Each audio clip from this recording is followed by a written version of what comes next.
Hi guys, hope you're all doing alright.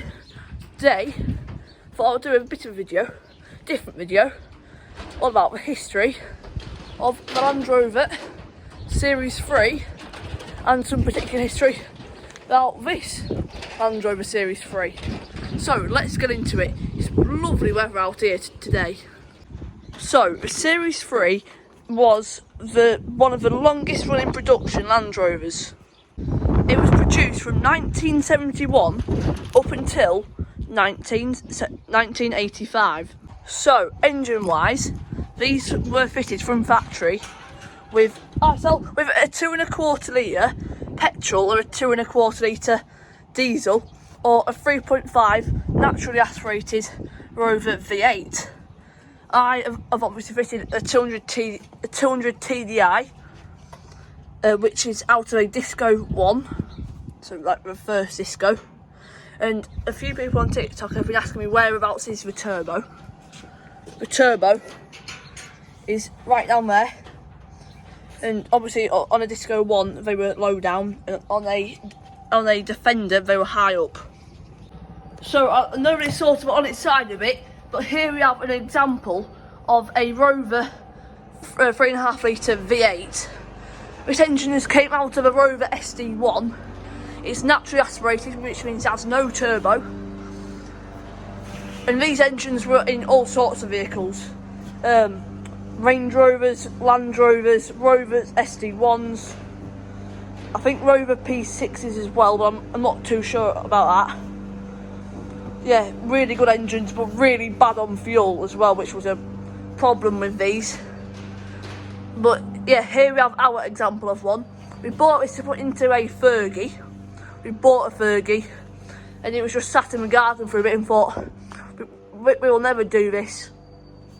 So therefore, we just put it upstairs in our shed. So let's go and see a good example of a 2.25 litre diesel. Here we are in the container of Land Rover parts. Here we have a 2.25 litre Land Rover diesel. These engines, apparently from factory, were gutless, and ours was. It had barely any power. You couldn't get up any hill in third gear. So therefore we swapped it out with the 200 TDI that's in mine now. The Series 3 had a 4-speed manual gearbox with high and low and 4-wheel drive on there. We also had an option of a fairly overdrive as well, which mine hasn't got, because we have Range Rover diffs in this one just to speed her up a bit. The Series 3 electrical system was a 12-volt system. As you can see, mine is a long wheelbase, which is a 109-inch from the front axle to the rear axle. The short wheelbases were an 88-inch. So basically they were just a touch bit short, well, a lot shorter. And the body configuration, you can have a truck cab, which would just be a pickup, or a station wagon, or as a van spec, but mine has the export windows in it. On the brakes on a Series 3, you have drum brakes, and on the front they are on 11-inch drums with twin leading shoes. This was fitted on 109-inch models just for a bit more extra braking. And on the back they had 10-inch drums with single leading shoes. Series 3s were used in the army for all sorts of purposes. They were used from the 70s up until the 90s. They saw battles such as the Gulf War and the Battle of the Falklands.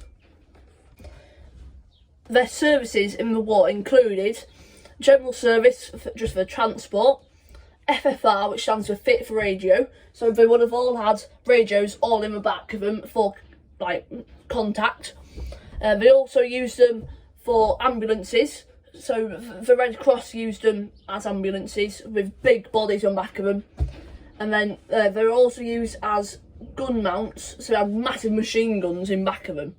And on the lightweights, they had a machine gun in the back. The windscreen was then split, and the machine gun was then just going right through the front of the windscreen. So how smart would they have been?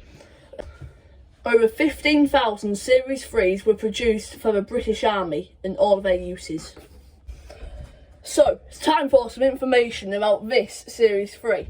So, she's 1977 on an old S reg with the S's on the end of a plate. She was new to the RAF. I'm not sure how long it served in the RAF for. It was bought by the RAF new in 1977 and then got put out of service and was then registered for civilian use on a Carlisle reg. So it's from Carlisle originally when it was taken out of service. And then I'm not sure about any of the history from there, apart from the man who we bought it from, who was called Mick. His dad bought it, re-chassied it, rebuilt the engine, fitted some new tyres onto it, and then rebuilt it, and that's about it.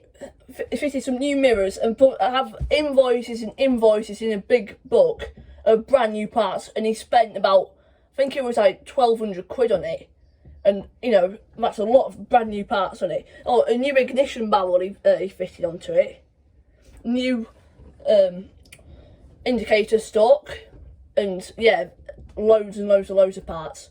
And we got our hands on it in early 2024 in February on the 17th, and from there we fitted a new radiator, a new lift pump, all on the first 2.25 diesel engine, and then fitted the 200 TGI in June. And from then we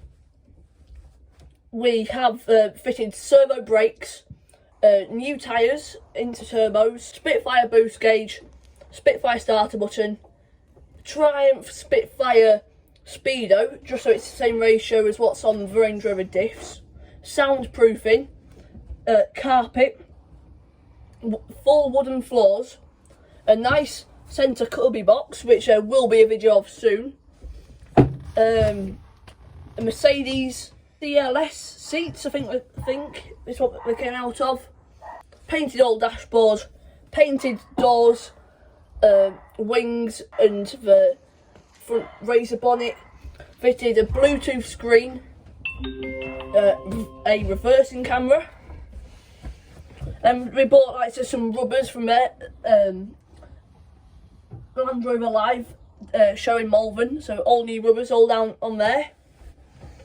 Fitted seat belts in the back, seat belts in the front, Land Rover Series 2 a rear axle, extended the front bumper, a new back door, new wing mirrors, diesel eater, and then jobs that still need doing.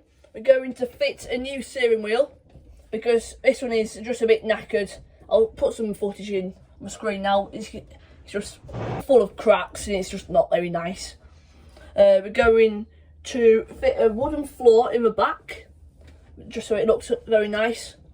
A new windscreen because it's all scratched from people using it with no washer fluid in. Some wood on the back door because it looks really nice. That a rear table that folds down, X-Wheel trim door cards which we're going to fit tonight. Hopefully if they fit, because we tested them and they didn't actually fit, so fingers crossed we'll maybe stretch them out a bit more, hopefully. And we need to relocate the Spitfire boost gauge because you can't really see it where it is now. Need to finish off painting it, obviously. Paint the roof in cream and the side panels in cream. The top of it is already in cream, so I might leave that bit. So, hope that you guys enjoyed this video. If you did, please give it a thumbs up. Smash that subscribe button as well, all the YouTube stuff here.